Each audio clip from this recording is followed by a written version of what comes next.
Hola, ¿cómo están? El martes pasado comenzamos a mirar un inventario y dijimos que era el recuento de algunas cosas muy importantes, y el primero de los inventarios tenía que ver con el daño que nos habían hecho a nosotros. Y ahí poníamos a la persona, poníamos la causa, las heridas, las consecuencias en nosotros, el daño que nos había producido, y entonces también si había algo de nuestra responsabilidad. Hoy vamos a mirar un segundo inventario que vamos a hacer, y ese segundo inventario que vamos a hacer tiene que ver con cuando yo soy el que he provocado daño en otras personas. O le he provocado daño a Dios, o en el sentido de que le he fallado a Dios, o he provocado daño a otras personas.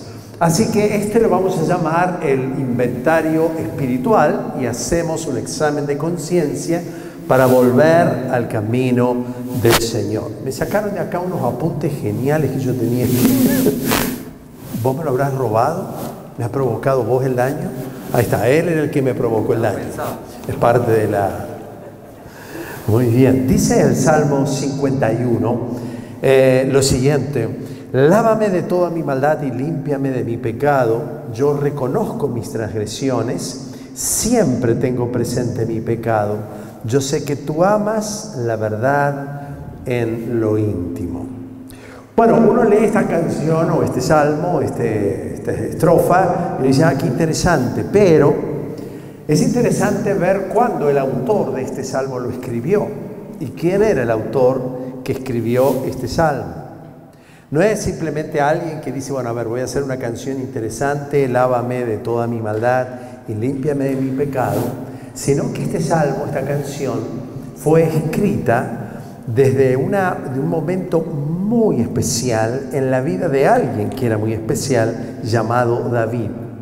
David ha sido un hombre fundamental en la historia de lo que Dios viene escribiendo en todo, desde la creación hasta nuestros tiempos.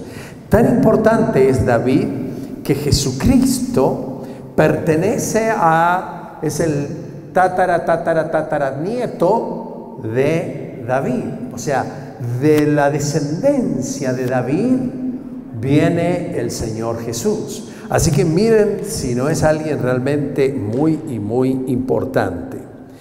Dice la Biblia que tenía un corazón conforme al corazón de Dios. Dios le usó de manera increíble en estrategias para salvar a su pueblo, para construir una nación.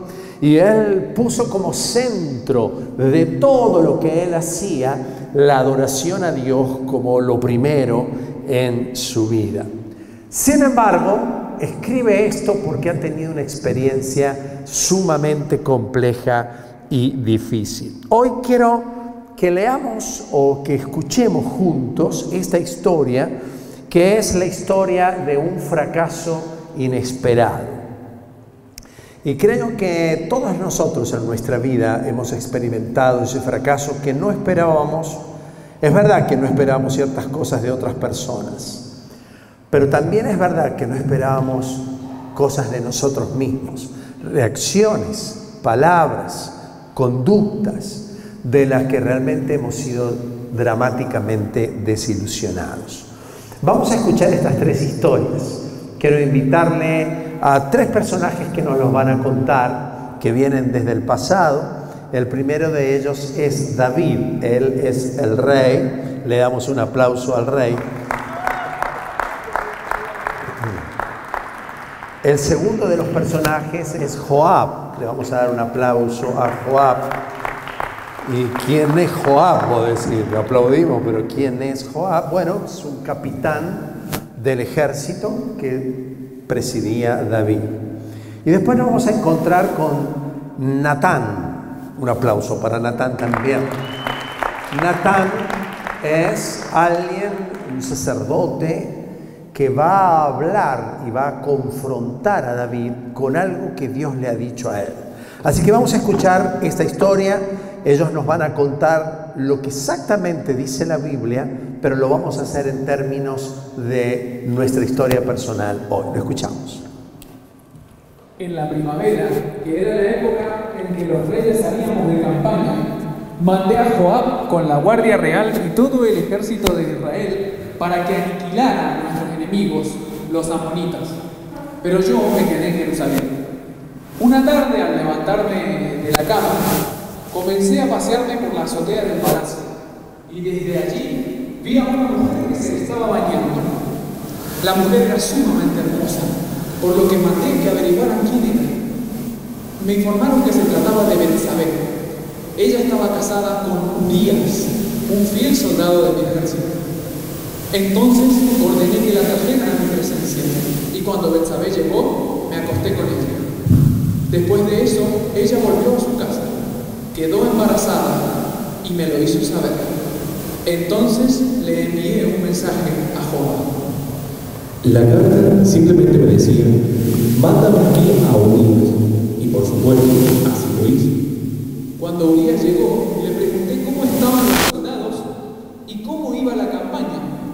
Luego le dije: vete a tu casa y acuéstate con tu mujer. Y le hice un regalo que recibió en su casa. Pero Urías, en vez de irse a su propia casa, se acostó a la entrada del palacio, donde dormía la guardia real. Apenas me enteré, le pregunté a Urías: has hecho un viaje largo, ¿por qué no fuiste a tu casa? En ese momento me respondió: tanto el arca como los hombres del pueblo se guarecen en simples enramadas, y mi señor Joab y sus oficiales acampan al aire libre, y yo voy a entrar a mi casa para darme un banquete y acostarme con mi esposa. Tan cierto como que su majestad vive, que yo no puedo hacer tal cosa.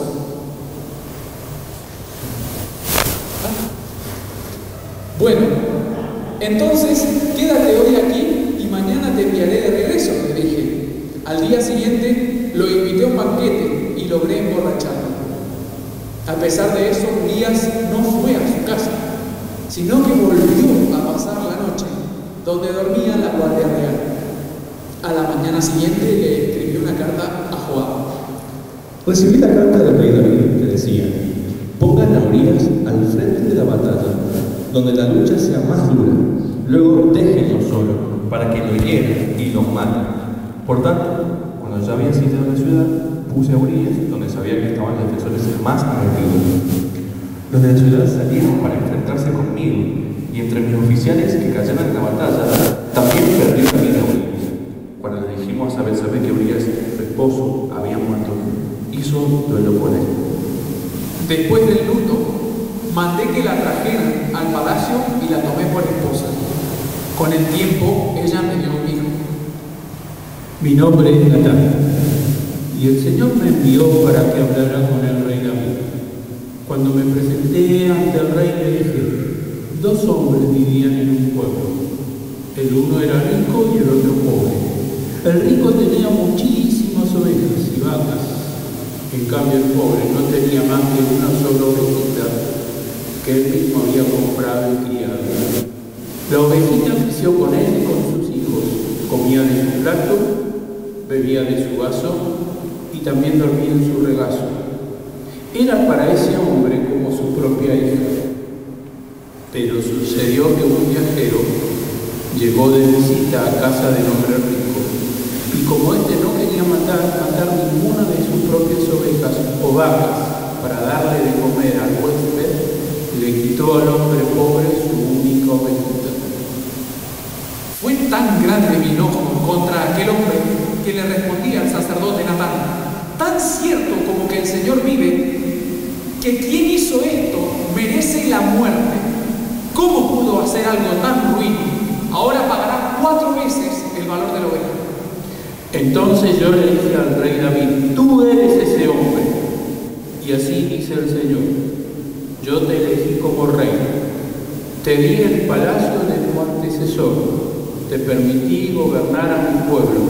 ¿Por qué entonces despreciaste la palabra del Señor haciendo lo que me desagrada? Asesinaste a Urías para apoderarte de su esposa. Lo mataste con la espada. Por eso la espada jamás se apartará de tu familia, pues me despreciaste al tomar la esposa de Urías para hacerla tu mujer. Pues bien, David, así dice el Señor: Yo haré que el desastre que mereces surja de tu propia familia. Lo que tú hiciste escondidas, yo lo haré a plena luz, a la vista de todo Israel. Cuando Natán me lo dijo, reconocí, he pecado contra el Señor. David, el Señor ha perdonado ya tu pecado y no morirás, le dije al rey. Sin embargo, tu hijo sí morirá, pues con tus acciones has ofendido al Señor. Mi niño cayó gravemente enfermo. Le rogué a Dios por él. Ayunaba y pasaba las noches tirado en los sueños. 7 días después, el niño murió. Entonces me levanté del suelo y enseguida me bañé y me perfumé. Luego me vestí y fui a la casa del Señor a adorar. Luego fui a consolar a mi esposa y después de un tiempo me uní a ella. Dios nos dio un hijo al que llamé Salomón.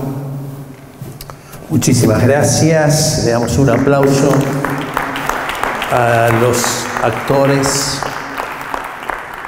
Muy rápidamente, si quieres tomar apuntes de 10 lecciones importantes que obtenemos de esta historia.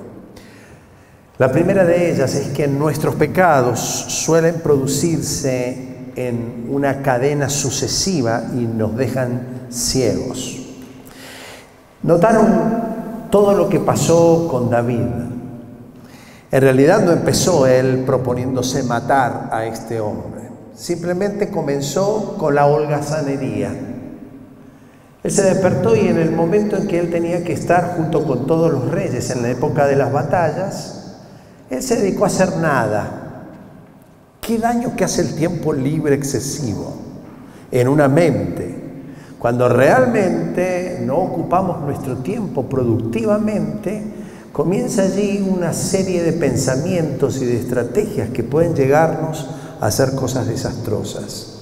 Él se puso a mirar, de pronto vio a una mujer y entonces la deseó, cometió lujuria. Y no solamente eso, sino que la forzó para estar con él y la dejó embarazada. Es decir, que él va dando pasos sucesivos en sus pecados. Después intentó matar a este tipo a través de una estrategia y al esposo de Betsabé, y entonces comenzó a mentir y a sobornar. Y si nos ponemos a mirar estas historias, encontramos un enorme inventario de cosas que fue haciendo David. Ahora, lo interesante de esto es que David no se daba cuenta lo que él estaba pergeñando. Seguía una historia detrás de la otra e iba sumando pecados a su vida. La segunda de las lecciones es que la falta de propósito claro puede llevarnos al desastre. David era un gran conquistador, fue caracterizado por llevar a su territorio a la libertad del dominio de muchos enemigos. Sin embargo, en esa temporada perdió el propósito de su vida y terminó en el desastre. La tercera lección es que normalmente vemos mejor los pecados ajenos que los nuestros. Cuando al tipo le cuentan la historia de la ovejita, qué enojo que tuvo David. Rápidamente se enojó y empezó a criticar y a decir: este hombre es un ruin. Todo porque este hombre había matado una ovejita. Él había matado una persona, había matado una familia, había matado sueños. Sin embargo, la paja en el ojo ajeno normalmente es bastante más clara que la viga que solemos tener en nuestro propio ojo. Somos más claros con el pecado que tiene el otro, lo podemos notar, lo podemos ver en la familia, en la esposa, en el hijo, en el líder, en el vecino, en los políticos, etc. Y normalmente tenemos enormes dificultades para darnos cuenta de nuestros propios pecados. La cuarta lección que podemos aprender es que nuestro pecado afecta la vida de otras personas. No solamente es que el pecado afecta nuestra vida y nuestra relación con Dios, nuestros pecados también terminan afectando la vida de otros. Y normalmente esos otros son las personas más amadas, más cercanas, la de mayor confianza. En quinto lugar, Dios quiere que tratemos nuestros pecados porque Él nos sigue amando. Una de las cosas más horribles que podrían haber pasado en esta historia es que Dios fuese indiferente a lo que estaba haciendo David, que no le importara, que Dios hubiese dicho: ¡ay, Dios, qué fracaso que es este tipo!, y hubiese dejado que la historia continuara. Era un rey, era importante, era un estratega, un tipo conocido, públicamente conocido. Pero me llama la atención cómo se envuelve en esta historia el profundo amor que Dios tiene por la vida de David. No le va a dejar pasar la historia. ¿Por qué razón? Porque Dios dice: ¡ja, ja, ja! ¡Te enganché, desgraciado! El pecado siempre nos daña. El pecado siempre nos encadena. El pecado siempre termina destruyendo nuestra vida. Siempre. Nunca el pecado es saludable. Y Dios, cuando nos invita a tratar nuestro pecado a través de la realización de estos inventarios, no es porque Dios tenga ganas de ser casi como un dueño morboso que quiere que le contemos la historia. El interés de Dios es sacar a luz porque nos ama, porque nos ama.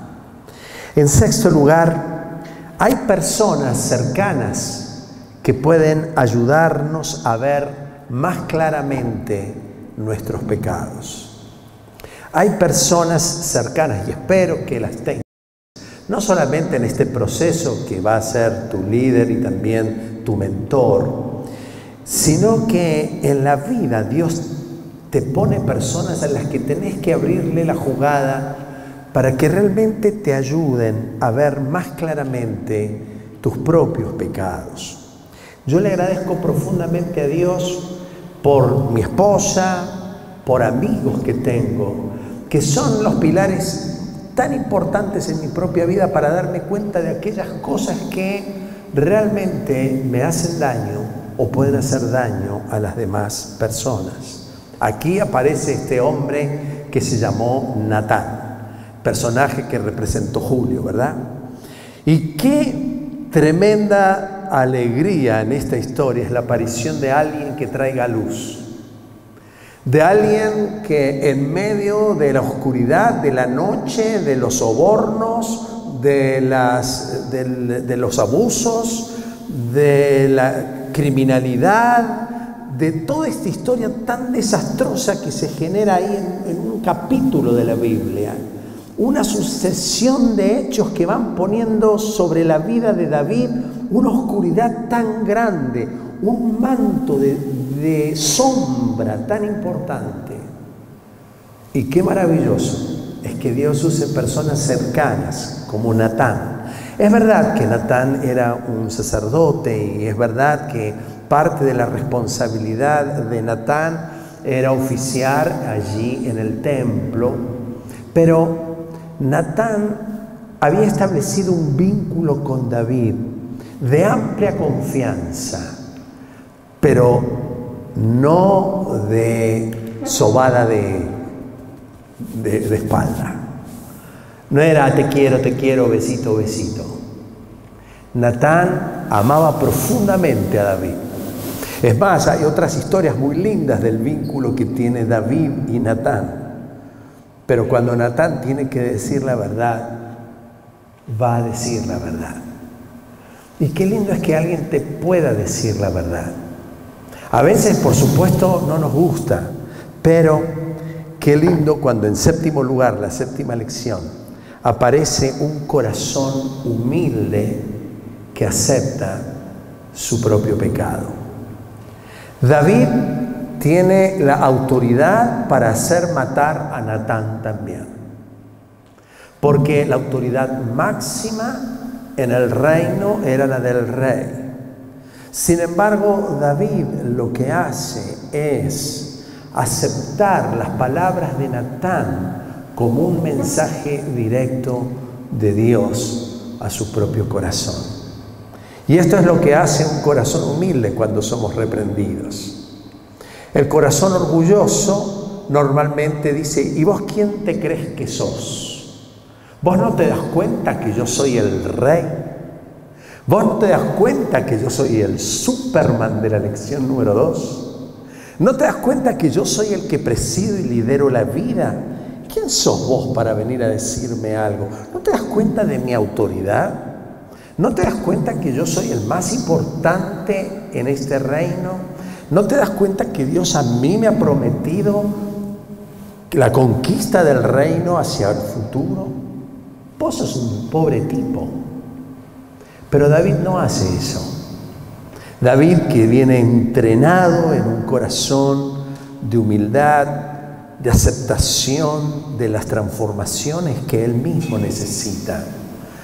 Es un corazón entrenado en la disciplina de Dios para aún ver las injusticias que se hacían contra él como oportunidades para parecerse más a Dios. Ese era David. Tenía por eso un corazón conforme al corazón de Dios. Era manso, era humilde. Y hemos visto en lecciones anteriores la importancia que tiene de no negar, pero también la importancia que tiene el de ser humildes para aceptar nuestros propios errores. La octava lección es que siempre debemos saber que el pecado trae sus consecuencias. La primera y más importante de las consecuencias es que nos apartan y nos separan del amor de Dios, de la relación con Dios y del propósito de Dios sobre nuestras vidas. Y el perdón de Dios es tan grande y tan importante que no hay ni un solo pecado que nosotros podamos cometer que vaya a dejar a Dios fuera de su intención de amarnos todo el tiempo. Y Él lo sigue haciendo. Y el perdón de Dios restaura esa relación de una manera total, profunda, directa con Dios.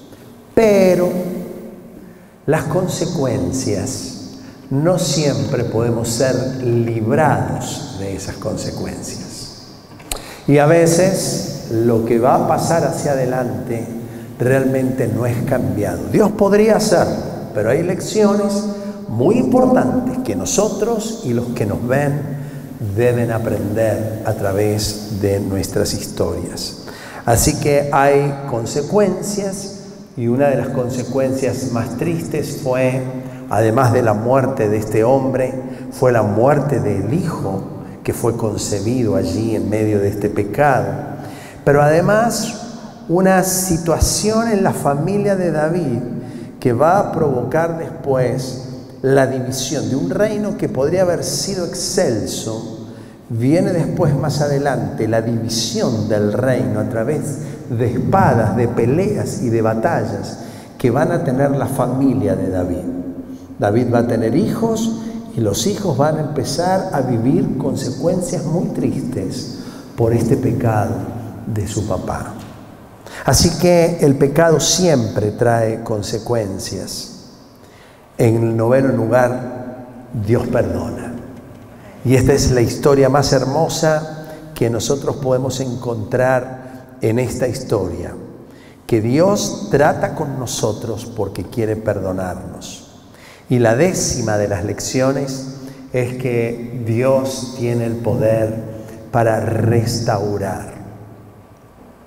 Es interesante, el que va a suceder en el trono a David se va a llamar Salomón.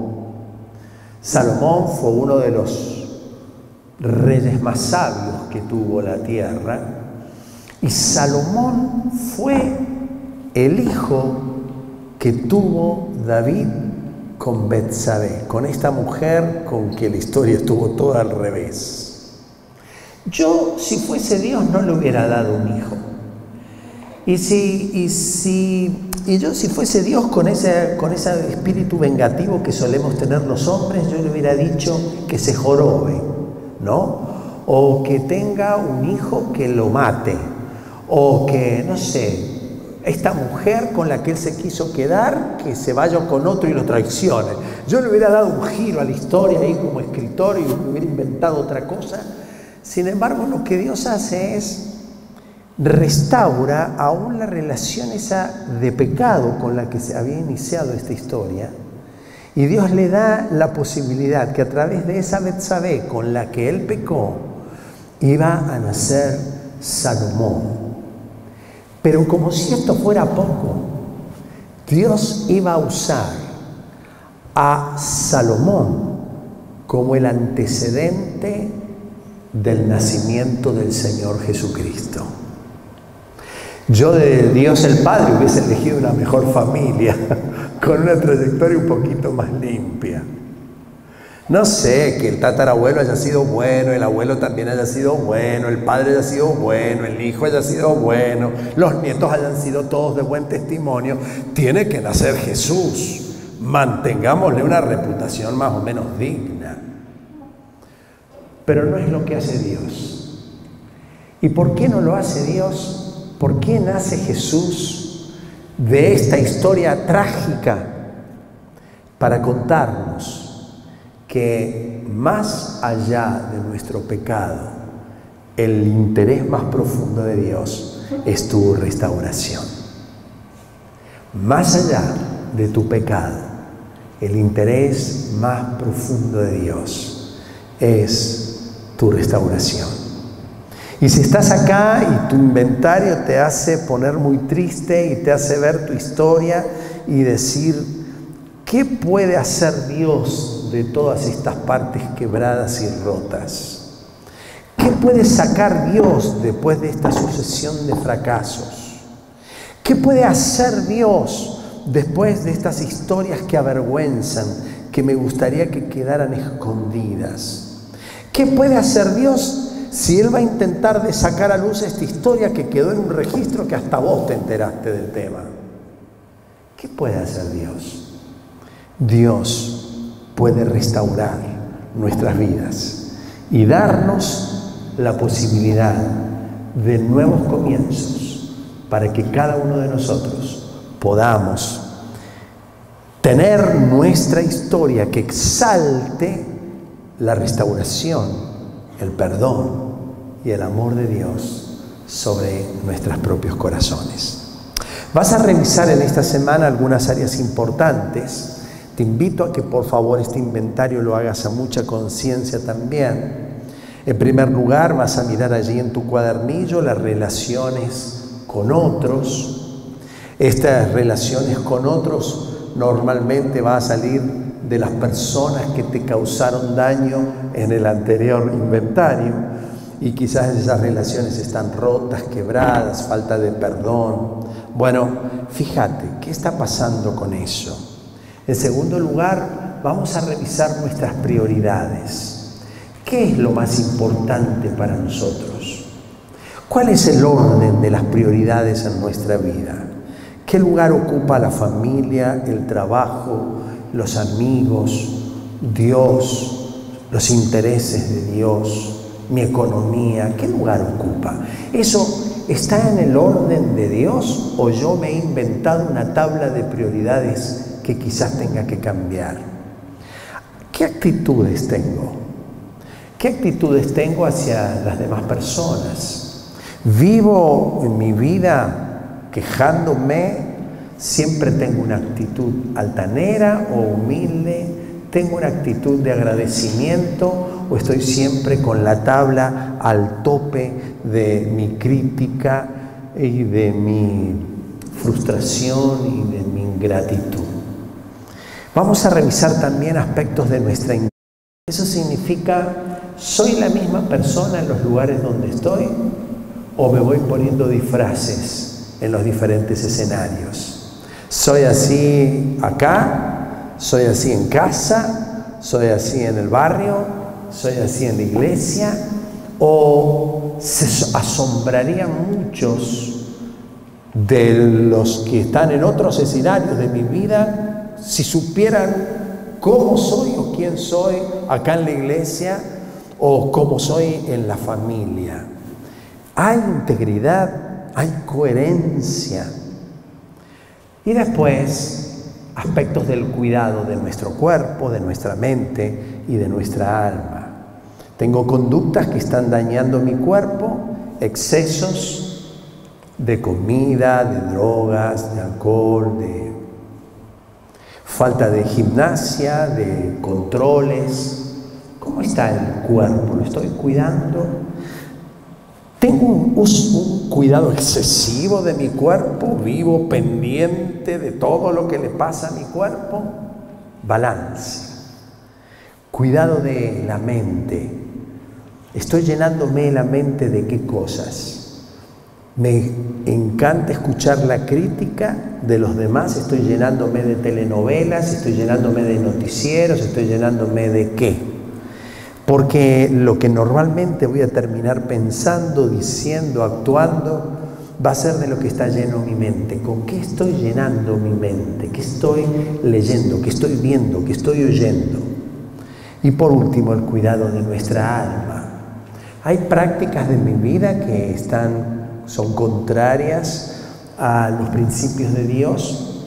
Algunos a mí me provoca una enorme tristeza cuando aparece el ranking de las noticias más leídas en uno de los diarios. Aparece siempre que el mendocino, la noticia más importante que más veces lee o consulta es el horóscopo. Quizás vos hayas estado teniendo esa práctica y no sabías que eso se oponía al corazón de Dios.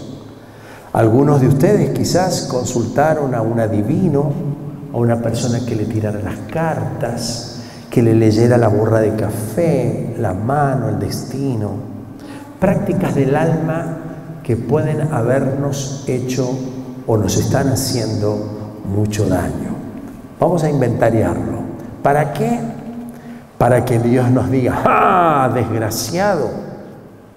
Para que veas en medio de esos el amor de Dios, el perdón de Dios y la restauración completa de Dios sobre tu vida. Nos vamos ahora a nuestros grupos, pero pueden retirar hojas de inventario, ahí le vamos a dar una... hay hojas de inventario que ustedes pueden retirar, se las vamos a ir a dar ahí en los grupos para que puedan ir llenando. Algunos dicen, llené el cuadernito en 2 segundos. Estas hojas te permiten hacer un inventario bastante más extenso y profundo. Y ya estamos en tiempos de comenzar nuestro trabajo. Una vez que hemos terminado con los inventarios, allí entonces aparece la figura del mentor para ayudarte a trabajar este inventario. ¿Está? Así que empezá a preguntar cómo vamos a hacer para tener a este mentor que te vaya a ayudar a meter asuntos profundos y a decir, esto que está acá, contame, ¿qué es? ¿Qué pasó? ¿Cómo te afecta? ¿Qué daño provoca? ¿Y cómo lo estás resolviendo en el amor y en la restauración de Dios? Que Dios te bendiga. Nos encontramos el próximo martes.